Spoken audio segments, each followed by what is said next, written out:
There we go. Recording's in progress. Okay. Thanks everybody for joining the CSCAA town hall today. I wanted to, before I get started on this, well, first, thank anybody who's had a hand in this.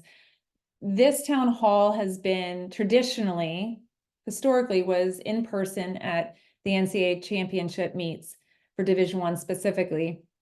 COVID changed it and moved us virtual, which we learned was a great thing because we could get more people involved, and that's always good. And then we intentionally moved this to April, knowing that there were people coaching at the championships, watching the championships, and really to get better engagement for you and to be respectful of the work that you're doing on the pool deck. This seemed like the better time. And so we anticipate that this is where we'll put this annual town hall moving forward. This one that we'll talk about today is designed specifically to prepare everyone for our meetings in May. We anticipate there will be more updates to give you then. We'll also anticipate that what we're talking about today will have several updates post-May, and we'll talk about that in a little bit. I also just want to make mention that this town hall was built at the charge of our very active CSCAA board and with the help of consultants that we're lucky enough to work with. And so this is not built in a silo. It's been thoughtfully constructed over several weeks, and after having several discussions with individuals who are directly connected to this effort. So I'm going to go ahead and get started. We'll talk quickly first about the agenda. Today, I'm going to talk about the current landscape of collegiate swimming and diving, Olympic sports, the NCAA. I'll take a second to recap the December town hall in case you weren't here, you need a refresher, and then I'll move on to items that have taken place since then that are impacting the landscape. Then I'll quickly move on to our mission and our vision and how those are adjusting to account for that landscape. And then third, I'll touch on our strategic initiatives that are being built to achieve the vision and therefore the mission. So really what this all can boil down to is that the current situation may feel dire at the beginning. There's a lot of stuff happening. It feels like things are hitting the fan, but you can then trust that the CSCAA is doing work on your behalf and that we're going to call you in to participate and get engaged and help us with that. And we'll talk about some of the guiding principles and initiatives that we have in place to help us with those efforts. So just to get started here, let's talk about the current landscape, the dire part, right? So swimming, if you remember what we talked about in December, we broke down our town hall around really three main sections. And the first one was what's happening within the NCAA. This was Charlie Baker's proposal to pay athletes $30,000 a year in draft form, some other things in there as well. And also the NCAA's push to get help from Congress so they could have some protections from all the massive lawsuits that were coming in. Then we talked about what was happening outside or to the NCAA. And this was lawsuits that could potentially bankrupt the NCAA. Think Grant House, that's coming up in January, that's slated to go to trial. The revenue sharing bills, which have been tabled but are expected to come back. That's where resources will come out of that come out of other sports to support Olympic sports. They would actually get pushed back into individuals that are playing basketball or football. And then we talked, and then athletes becoming employees, which, as you know, is a very real thing that's making progress right now. Then we finished off the December town hall. We talked about what we can do to position swimming and diving for success. So much of that included how to adjust the championship for better exposure and better support. We looked at dates that would move swimming and diving off March Madness. And, I think it's worth noting here that prior to the December town hall and since the December town hall, there are other sports that have done this and are starting to do this. So like gymnastics and tennis are two examples of sports that have done this well and are reaping the benefits. Wrestling has, since our December town hall, has started this process. So this is not a novel idea to move championships, but it is one that takes a lot of exploration. It takes a lot of time and energy and connections to make it happen in the way we want it to happen. So we still believe that this could be and probably is the best move for our sport. And we'll talk about that towards the end of this webinar. So then if we move on to what are the impacts to swim or to the NCAA landscape since our last webinar, since December? Well, Dartmouth has made significant strides to becoming employees and unionizing. And in fact, I had a conversation with President Baker. I was at the NCAA championships in Indianapolis just a week and a half ago. And I got to spend some one-on-one time with President Baker in the stands. And he kind of identified the Dartmouth situation in two lights. First, it's catastrophic for sports if we identify athletes as employees. His silver lining was that there has not been large bipartisan support for protections for the NCAA, because we've been screaming forever that the sky is falling with college sports. And I think there are individuals out there or decision makers out there that felt like that crying wolf, that the sky really wasn't falling.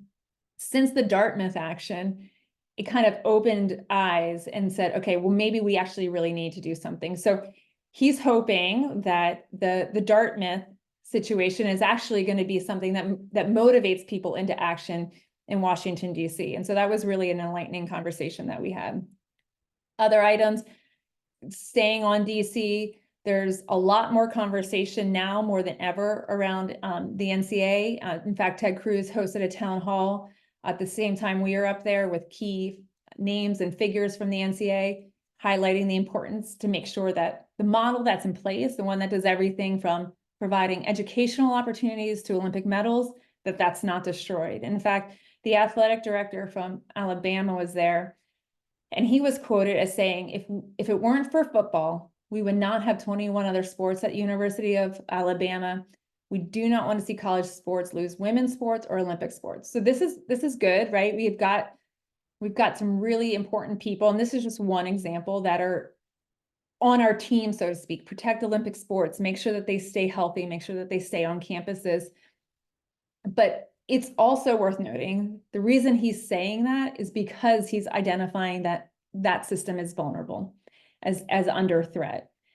We're working with a PR firm that's connected to a large conference at this point, and they kind of broke it down as the 20-for-2 model is what they're identifying that idea as.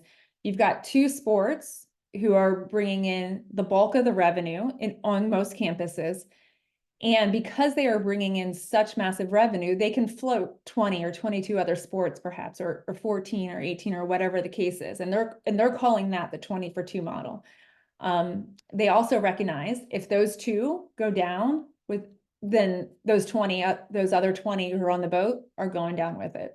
So that's out there, that's happening. The ICAC is the coaches association that we align ourselves mostly with when we think about peer associations. That's every other sport within the NCAA that does what we do. We align with them. We continue to collaborate together in on ways that we can move the needle and ask for Congress to get involved. We're part of that. If there's protections that are given to the NCAA for football and basketball or antitrust, to make sure that those could potentially be tethered to ensuring that Olympic sports on campuses stay healthy and strong, and there's some security there for them.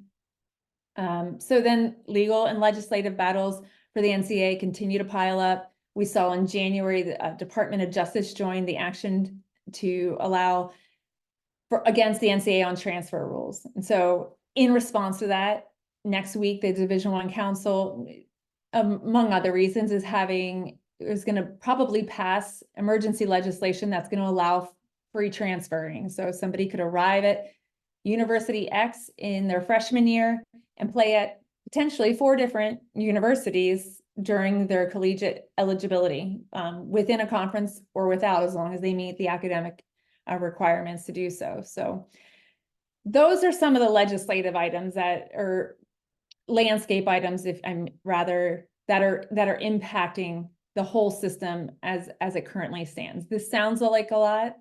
It is a lot. It's a lot that we can't control. And so, but it's important, right? Like it's important for us to know what's happening and to know what could shake the system that we live in and that we thrive in and that we believe in. And then it's also important for us to zoom in and identify where we can have control and agency over our own health and security and longevity. So if you haven't heard it, we say it often, but if you haven't heard it, the mission of your coaches association is on the website. It is written as protect, preserve, and expand college swimming and diving opportunities. That means the CSCAA is in place to make sure that swimming and diving stays healthy on your campus, that if it's vulnerable on your campus, that we protect it, and if it's not on your campus, that we find a way to get it there. That's to the core, that's what we do.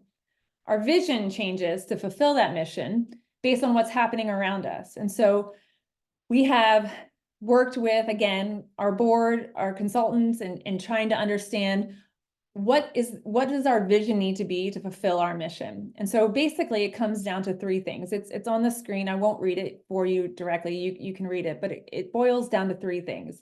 One, get all major stakeholders engaged and unified on what the next steps need to be to secure our sport on college campuses.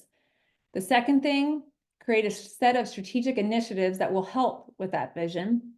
And then third, and this is important, and this is where we need you, is to get our coaches to actively participate in those steps to build momentum and be part of the solution. We're going to go after the stakeholders. We're already doing that. We are going to set the strategic initiatives. We've already done that. We're going to share them with you here shortly. On part three, this is where we really need to get as many coaches as involved as possible. I think the one thing I would ask for everybody to do is to understand what's allowed them to be successful up to this point, and then take a step back and try to understand, is that what we need to make the whole system work? Is that what we need to secure our longevity? Is the same okay? And if it's not, know that change is probably better. It's probably going to take some adaptation. We're good at that, but we're going to need everybody to be okay with the idea of having some willingness to change. And then to actively get involved, talk to your colleagues, talk to your peers, and then really educate up what we're trying to do with your administration, and then other contacts and connections that you have. So we can make sure that our ideas and the efforts we're making are getting socialized, and that everybody who has an idea of what we're doing fully can understand the reason why and what it could possibly mean. Okay, so our strategic initiatives. We've got three. They boil down to this. First, we need to foster connectivity within the eco-swimming of college swimming and diving. Right now, the CSCAA is actively connecting with everyone and anyone who could or wants to play a role in supporting swimming or diving on college campuses. The list is long. It's probably not exhaustive, but the reality is it starts with you, right? You are our practitioners. You are the heartbeat of our sport. You have the most meaningful touch points with our student athletes on campus. I've recently been on a pretty big soapbox about getting more college coaches involved in the decision-making process. That also stands true for having college coaches involved in anything that the CSCAA is doing to move the needle for securing our longevity. And then we move out, right? Our administrators on campus, conference offices, the NCAA, these are all obvious and very important stakeholders to engage. We'll continue to remain connected with USA Swimming. We have a great relationship there. We'll work with USA Diving to continue to build on that. We know that the NGBs are likely to play a really important role with the future of the NCAA or NCAA championships. In fact, a lot of people are forecasting that the championships could move to the purview of NGBs. And so what would that look like if we're looking to USA Swimming and then USA Diving for what championships could look like? It's important for us to make sure that that connection is really strong. Our peer associations and other sports, I talked about that. This is a really important one. In February, actually, with the ICAC group, the CSCAA, along with 20 other college sports associations like ours, literally almost every single sport, with the exception of football and basketball, participated in a campaign to push for protections for collegiate Olympic sports to Congress. And this grew a ton of attention from a variety of people. It was picked up by the ticker. So we know that there is levers that we can pull with large groups that are representing large numbers of sports, coaches, and athletes. So we'll continue to work with those connections. The media, ESPN is one that's going to carry a ton of weight, but there are other individuals who are moving the needle. We know Kyle Sockwell, Brett Hawk are doing their individual efforts to move and elevate eyes on our sport. Matt Brown is one of the newsletter authors and publishers that has a really keen eye on what's happening at the NCAA level across all sports, specifically college sports. And actually, he's going to be our keynote speaker in May. We're really excited for him to share what he's learned and how it's going to impact swimming and diving. So media is a big one. Key influencers that are interested in college sports. So the Knight Commission on Intercollegiate Athletics, this is one that we've really built a strong relationship with them. We're going to continue to work with them and others, influencers at the congressional level. And then companies and brands, think Speedo, Arena, et cetera, that are interested in making sure that swimming and diving stays strong. They all fall into this first initiative. The second initiative is to enhance sport and program recognitions on campus, in communities and beyond, using our assets, finding new assets. Gang, this is important because if we want programs to thrive on campus, we have to actively illustrate what the return on investment is to their athletic directors, their schools, their presidents, the board of trustees. And basically, what we're trying to say here is that there's a hard decision that needs to be made on a campus. We want to do everything that we possibly can today to make sure that swimming and diving is not on that short list tomorrow. So examples of current assets that could be our All-Americans, it could be our Scholar All-Americans, individual coach, team success at one of our events. Some new assets, the Open Water Championship is growing across all divisions. We're also talking about and working hard to get open water as a sport on campuses. That would be a new asset. Think Dual Meet Championship. We're working on that. So how can we build out as many possible assets to make sure the return to your campus is high? So when it's time to make hard decisions on campus on either reducing resources or reducing sports on campus, that swimming is not part of that equation. That's very intentional. And in my time with administrators in March at championships, I've talked to 3 different administrators from 3 different schools at 3 different conferences. Each of them said they are already in the process of reallocating resources with the idea that they're going to have to pay athletes in the very near future. None of them knew why they were going to be paying athletes. Was it going to be revenue share? Was it going to be a new proposal coming from the NCAA? Was it going to be athletes as employees? They just knew that they were going to end up paying athletes. And if they didn't start reallocating resources, they were going to have trouble paying athletes. So we know this is happening, and it's happening at some of our most resourced schools at this point. And we know the trickle-down effect is likely to happen. So this is another really important initiative. Okay, the third initiative is to increase exposure through championships. So now I'm back to sort of what I talked about at the end of the last town hall. We want to make sure that we are positioning the NCAA championships for increased exposure and increased support. This kind of comes down to 2 primary things. And the first one is to give us more exposure as one of the fastest meets with the best stories for ESPN to take and run with. The second is a symptom of that, right? So we can assume with some level of certainty, if the first happens, then we have more airtime, we have more eyes, and then we become more attractive to getting corporate championship partners to engage and support and provide resources to our sport. So this is about really nothing else other than exposure and support for swimming and diving. That's all moving the championship would ever come down to. In December, we identified what we thought were going to be the best dates. We identified April. It would move us off March Madness. It would put us in competition with literally no other collegiate championship at that time. And we continue to believe, and I continue to believe, that those dates very well could be the best option.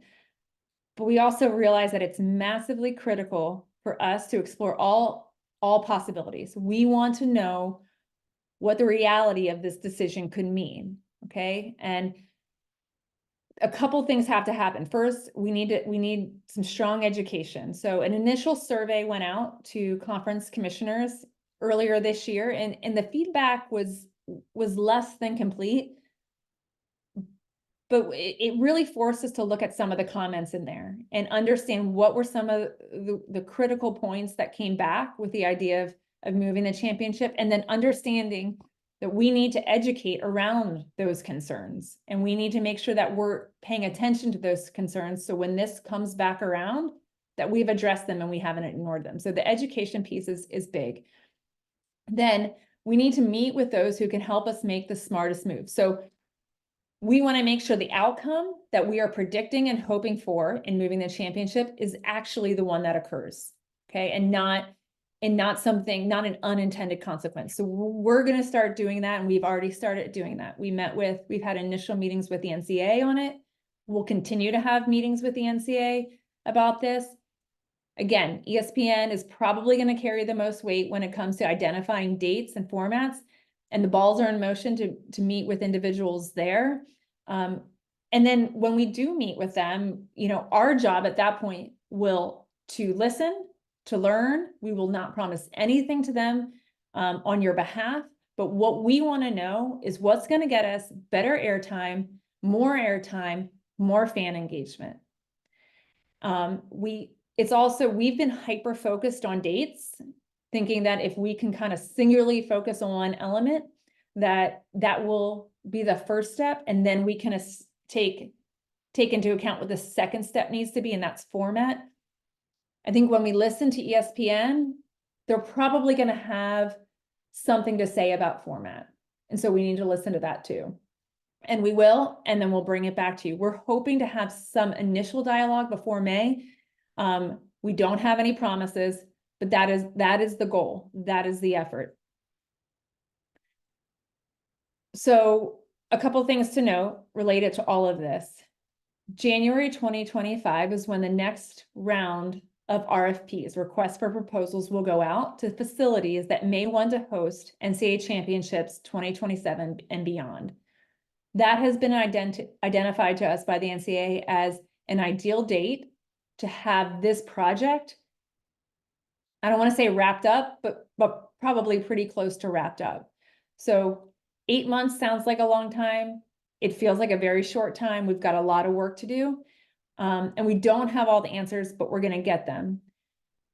The conversation in May is not going to be the last one, but we know it is going to be a critical one. So we're asking that we know that we're going to try to launch from there, and we're going to have some information. We ask that you guys make sure that somebody's in the room to be part of that.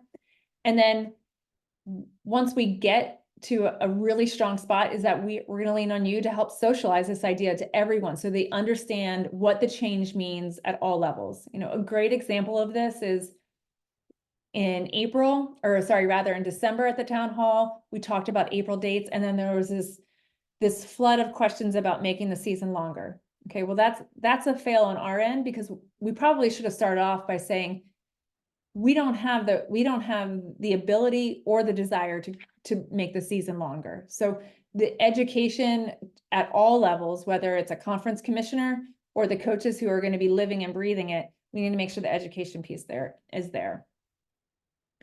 Okay, so those are the 3 initiatives, and it kind of begs the question, well, what can we do now between now and May? Well, I'm glad you asked. There's a couple of things. First, you can put us to work. Make sure that you are bringing us into conversations and discussions with your conference offices, or if you're having coaches meetings, you can bring us in. If you have individuals that you work with, whether it's administrators on campus, you've got a parent, you've got a fan, you've got an alumni who is connected in a way that's meaningful, that you think could help move the needle, make the connection for us. We want to cast our net wide. We want to bring every meaningful connection to the table. The second thing is again, please make sure you send one person to the annual meetings. The bigger the group we have in the room, the better it is for the discussions. It also allows us to illustrate a robust participation when we go back to the NCAA, and we can show them polling or data or feedback. That is a really important part of this. So the divisional breakouts will be Sunday, May 5th at 3:15. So you can fly in that morning, you can participate in them, and then stay as long as you want. It's going to be an awesome event. We've got the award celebration, all the other things. But for the purpose of this town hall, we're going to do the divisional breakouts on Sunday late afternoon. We're going to do the CSCAA State of Swimming and Diving on Monday morning. Those are the big ones. And then we ask you, again, be part of the process to help us get the word out. We're going to send out a one-sheeter that outlines our initiatives, so you can have that on hand. You don't need to memorize all of this. Share it with your ADs, share it with your commissioners, share it with anybody that can be part of the process. And then finally, this is one small item, but I do think it's an easy one, but I think it's worth mentioning, and it's going to move the needle. I kind of outlined it in the December town hall, is that if you're not participating at the NCAA championships, try to go and be part of the celebration, be a fan of our sport. I think now we can do it with building a social presence. So we are actively working to request NCAA gives swimming and diving equitable resources on social platforms that they're providing for other Olympic sports. That's important. Right now, they have not done that. And that's a fail, we believe. But there are some social handles out there that are worth getting involved in, or at least worth following, so we can point to something and saying, our fan base is growing, our fan engagement is growing. So the NCAA Swim Dive on Instagram is a great one. That's just one example, but that's a great one. If you can follow it, if you can get your parents, your fans, your athletes to follow it, and we can show increased engagement, it's something we can point to show that swimming and diving is growing and getting healthier along the way. And then our contact information, right? So here's the team that's working on your behalf. We're not working alone. Like I mentioned, we're working with a lot of individuals. We're working with our board, but you can contact us at any point. Talk about this, talk about other things, and know that we're to the grindstone right now to making sure that this moves forward and that we're protecting our sport. The bottom line is positioning our sport for sustainability, for longevity, for success moving into the future. So I'm going to stop the share for a second. Maureen, we have gone for about 30 minutes. I'm going to ask that if there's any questions, you put them out there, and I'll try to answer them if there's any. Sam, we do not have any questions, and I just put in the chat. If anybody does have questions, you can put them in the Q&A now, or we will send a survey that allows opportunity for questions or comments related to any of the topics or anything you want covered at the annual meetings. Yeah, that's good. I'll give it a second to see if anybody has any questions in there that they liked answered.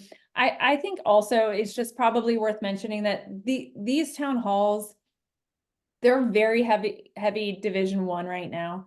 But I also think, we understand that nothing that happens in Division I does not impact Divisions 2, 3, NAIA, junior college, community college. The trickle down is there. It happens. And so these aren't exclusive meetings. These are very much, we want everyone to be educated on them and part of the process. We do have one question, Sam, relates to who decides if the NCAA championships are moved to April, and when will that happen? So again, there will be it'll be a group, right? So first of all, we're assuming at this point that April and the dates we identified in April are going to be the best ones. We're going to continue to keep that path moving forward, but we're going to look under every single rock, and we're going to listen to what ESPN tells us. They might say April, yes, but April this, or they may shift. So we have to do some really good listening on that. And then we would take that to the NCAA championship committee, and then that would move through the COC. And then again, this is where it comes down to making sure that we have coaches part of the decision-making process. If anybody was looped into the trophies, recognitions going from 4th place to only 3rd place, we knew that we didn't have coaches at the table. And so like, that's a really important piece of it. And when that happens, they meet continuously. The championship committee meets continuously, I think on a monthly or bi-monthly basis. And then they would report to the competition committee. And again, the dates for the RFPs for 27, 28 are in January of this year. So the work would happen between now and January of next year, of 2025.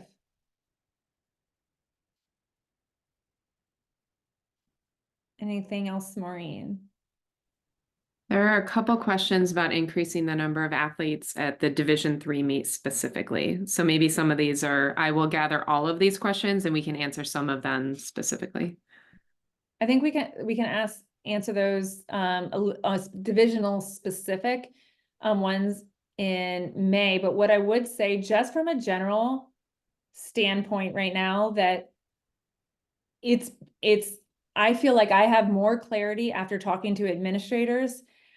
Now more than ever is not the time for expansion. It is time, and not that there's not an opportunity to expand things down the line, or it can't be done thoughtfully, but adding time, resources to championships or conference championships even, it's just, we have to be streamlined. We have to make sure that we are streamlining efforts.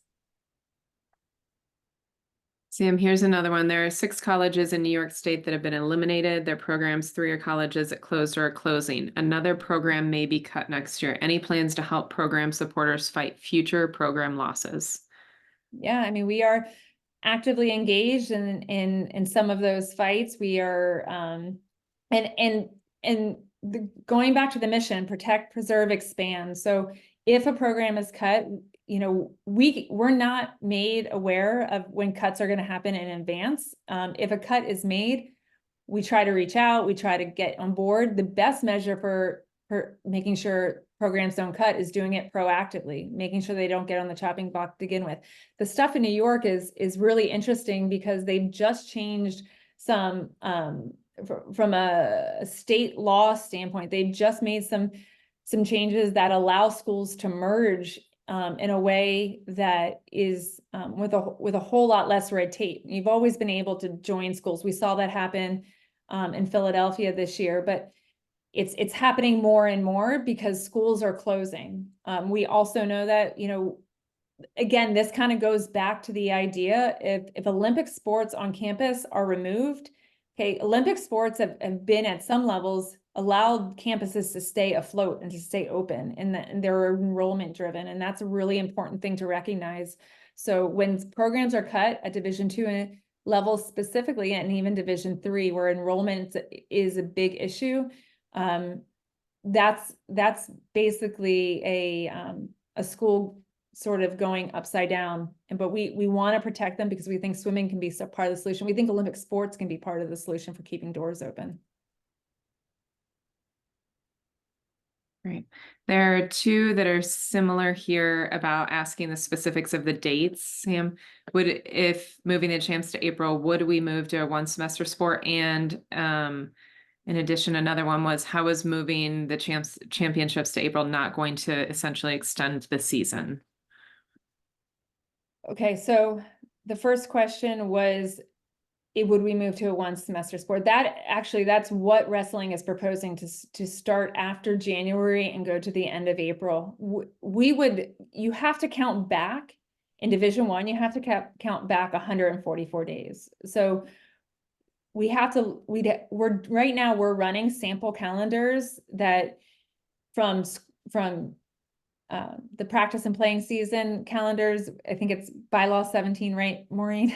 I'm not a bylaw person, but where you count your season, your 144 days and where your breaks are. And so there's no way to stretch the season longer. You get 144 days no matter what it looks like.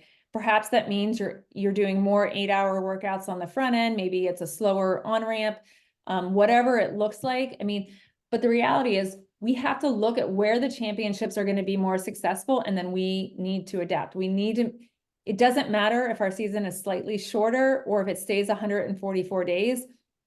We need to make sure we're doing what we can to preserve our sport and our championship, get increased exposure, make the event as successful as it can possibly be. Okay, and then we adapt. We work around that. It doesn't matter if none of it's going to matter if there's no sport to begin with, I guess is what I would say. But no, the answer is no. We're not lengthening the season. We're not suggesting. And in fact, I don't know that it would. I'm not a mental health expert, but I don't think lengthening the season or proposing that would be in the best interest of anybody at this point. There are really good questions coming in here, and some of them we'll answer independently, but this one, has there been or can there be discourse with other sports that have been reinvented, such as wrestling and gymnastics, that seem to have come back from the brink to have much increased exposure? Yeah. The gymnastics one is an example of that's changed everything, a wholesale change in order to benefit. And they've changed their dates and they've changed their format, how much access they even get to that championship. And so we're learning from them, and we'll take lessons from them. Wrestling is moving, or is attempting, in the process of attempting to move their championships to one season. So they're actually moving their entire practice and playing season is what they're proposing. So they're proposing that they don't start until after the winter break is over, and they conclude before the most finals exist. So their model is to go from a season that spans 2 midterms and 1 finals to really spanning only 1 midterm and no semester break at all. And so, yeah, we're learning from them, and we're still learning to see if that wrestling change gets adopted and the results of that. But we're watching that very closely, and we'll learn from all of our peers on this. I'll throw a couple more out here. If the championship dates are moved, when will it go into place next season, or when? And also, which weekend dates in April are we looking for? So a lot of questions on the championship dates. Yeah, we're going to have more, again, so a lot of this we'll have be able to share more with you in May.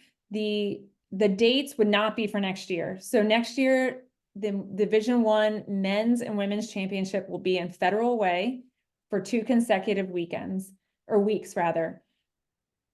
The RFPs will go out in January for the 27 and 28 season. So this, as you know, most things within the NCAA don't move rapidly unless there's a lawsuit behind them. So we need to make sure that knowing this is going to take a long time to implement, that we're doing our work now leading up to January, when the next round of RFPs come into place, and then there will be a runway to adapt, and it's not going to be an overnight shift. What is USA Swimming's interest and appetite to help us tackle the change of dates? I would think they would be most nervous about the challenges to the current model. Yeah, so USA Swimming is very much engaged with efforts to make sure that we are protecting our sport. And the bottom line is, as we kind of mentioned earlier in the webinar, is that the changing of the dates has nothing to do really with anything except increasing exposure and getting more support and resources pumped into swimming and diving, right? USA Swimming is on board with that. We need to make sure that they remain on board with that, but they have ideas about how to enhance the championship and support the championship. They're very much in line with that. What was the second part of that question, Maureen? It was just a Oh, the comment. dates. Mhm. So yeah, the question about the dates and how it could impact long course season or Olympic year or coming off a winter training or whatever, short course season, all open water season, all these things, these continue to be questions, and I think that they need to be vetted, but the best way to say it is like, we need to take care of this business first, and then we need to work around it. I mean, obviously the long course season is something that we're hypersensitive to, especially with the number of international students that come to our campuses. But we also understand that the NCAA championship is a key piece of the swimming and diving calendar globally. And that if we need to make changes to protect swimming and diving collegiately, ultimately that's going to protect swimming and diving globally. And so we have to take care of what we can take care of. And then we need to work with all those other bodies to make sure that we're planning things accordingly. And again, this is not a sudden move. This wouldn't be, we're making a decision today and we're implementing it tomorrow. It would be something, again, to the strategic initiative number one, get all the major stakeholders at the table so they can be part of the process. And we've started these conversations with those people, those groups. I would say there's one more, Sam, that I'll bring up here, but a lot of these I'm going to take and we'll build out the agenda for the conversation in May around these ideas, really thoughtful and interesting to assess ideas. This one is specifically about championships, but not dates. Gymnastics and softball both have a centralized NCAA national championship facility. Do you think this has had a positive impact on the success and exposure? And if so, is it something we should be considering? My personal opinion is yes. I think my personal opinion is, Oklahoma is good for softball, and I think Indy is probably good for swimming. I think that what we need to do is probably listen to ESPN, and they may come back and tell us what we need to do. Again, that could be date changes that we're predicting. That might be a change or a shift from the date changes we're predicting. It could be format, it could be location. We're not going to go into any of those meetings making promises to ESPN when we finally get those meetings, but like what we will do is we will listen and understand what the consequences of change will mean for our sport. Okay, and then we'll bring that conversation to you. And I think at this point, we have to be willing to listen to all and put all things on the table to make sure that we can have not just an awesome experience once every 4 years with a rock concert in Omaha or Indy, but like that rock concert happens every single year. Okay. One more. USA Diving. Have you engaged with USA Diving, and is there a conversation with USA Diving as well?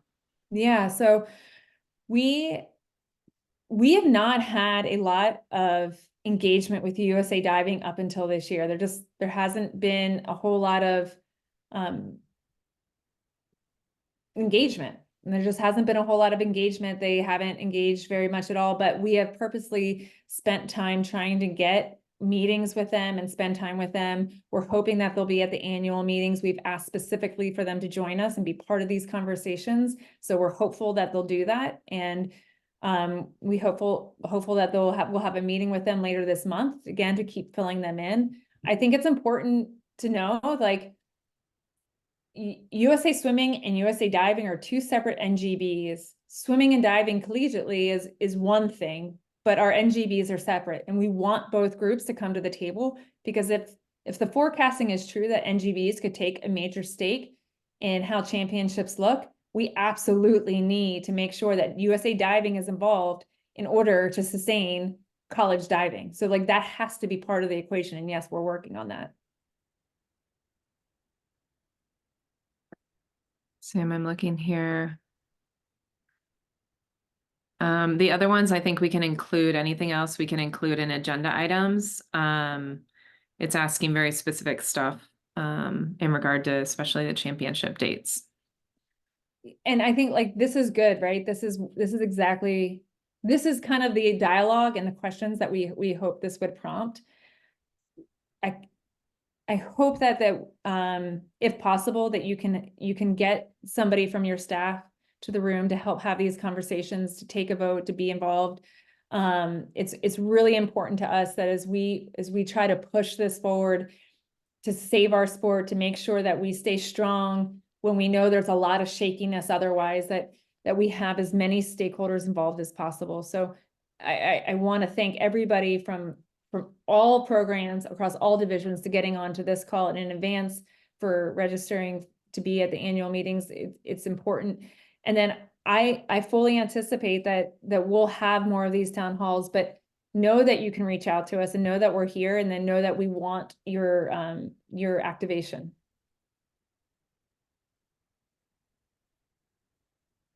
Maureen, anything else you can think of? Nothing else. We'll send out the survey and we will send a follow-up with the recording. Yeah, fantastic. So please look for the survey. Please respond to it. It's helpful for us to make sure that we're getting dialogue out to you. I want to thank everybody who's helped put this together. And then we will follow up very shortly via email, and then we'll look forward to having more to present to you in May. Thanks, everybody. Mm-hmm.